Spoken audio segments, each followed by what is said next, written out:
मिश्रा और आज कहानी है मध्य प्रदेश के जबलपुर की।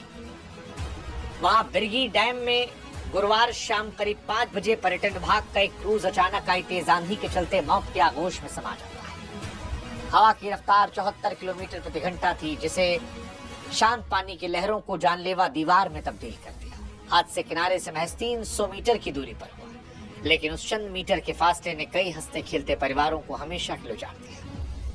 यहाँ मौजूद लोग कहते हैं कि 43 से 47 पर्यटक थे। टिकट जो है 29 ही काटी गई थी, यानी जितनी क्षमता थी उससे कहीं ज्यादा वाले हाथ।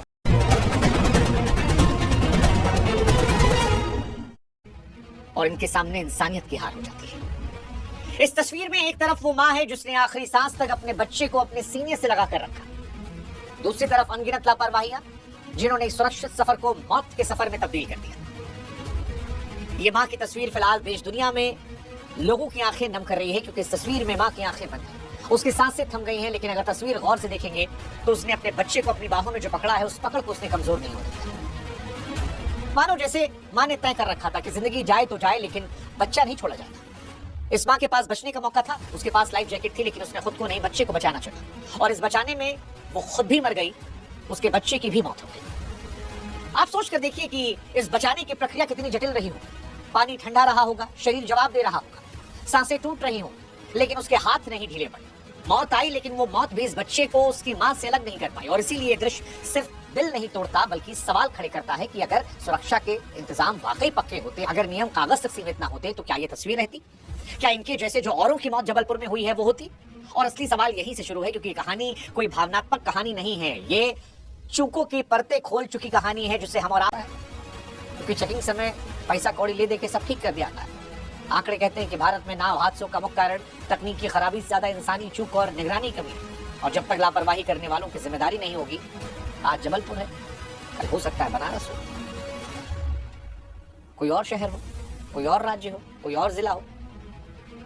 जबलपुर के हादसे ने दिखाया है कि कागजों पर चलने वाली सुरक्षा असल जिंदगी में कितनी खोखली साबित होती है। किस तरह सरकारी सिस्टम की ढिलाई आम आदमी की जान पर भारी पड़ती है।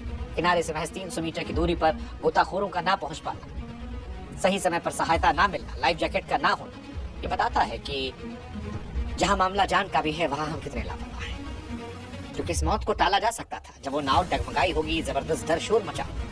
ऐसी स्थिति में अगर स्टाफ को सही ट्रेनिंग दी गई होती तो शायद लोगों को सुरक्षित तरीके से निकाल लेते। लेकिन अक्सर नाव पर काम करने वाले लोग पेशेवर नहीं होते, वो दिहाड़ी मजदूर होते हैं, जिन्हें आपातकालीन स्थिति की समझ नहीं होती। उस माँ ने जब देखा होगा मदद के लिए कोई नहीं आया, तो माता जगी होगी। माँ का दिल ऐसा होता है, खुद को खतरे में डालकर बच्चे को बचाया होगा। विज्ञान कहता है संकट के समय हमारा शरीर खुद को बचाने की कोशिश करता है, लेकिन माँ का शरीर बच्चे के बचाव में सोचता है। पूरी घटना के समय जो बीता, वो सोचकर दिल रो उठता है। यह हादसा केवल किस्मत का नहीं, बल्कि इस समय पर मदद न मिलने का एक दुखद कहानी है, जिसने हंसते खेलते परिवार को पानी गहराइयों में दफन कर दिया। अगर लाइफ गार्ड्स की बोट पास में खड़ी होती तो शायद वो माँ आज अपने बच्चे को अपने गोद में खिला, ना कि अपनी बेजान बाहों में जकड़े हुए पानी की सतह पर तैरती हुई लाश को। खराब मौसम अंधेरे ने रेस्क्यू कठिन बनाया, लेकिन तैयारी होती तो शायद जिंदगी बचती। जबलपुर की घटना इसीलिए हमारी नजर में सिर्फ एक एक्सीडेंट नहीं है। क्या ये बलिदान व्यर्थ जाएगा? क्या ऐसे नियम कड़े होंगे, सही जांच होगी, दोषियों को सजा मिलेगी, जो मिसाल बचाए? वो माँ जो मरकर भी अपने बच्चे को सीने से लगाए रही, वो आज पूछ रही है क्या हम अभी भी नहीं बचेंगे?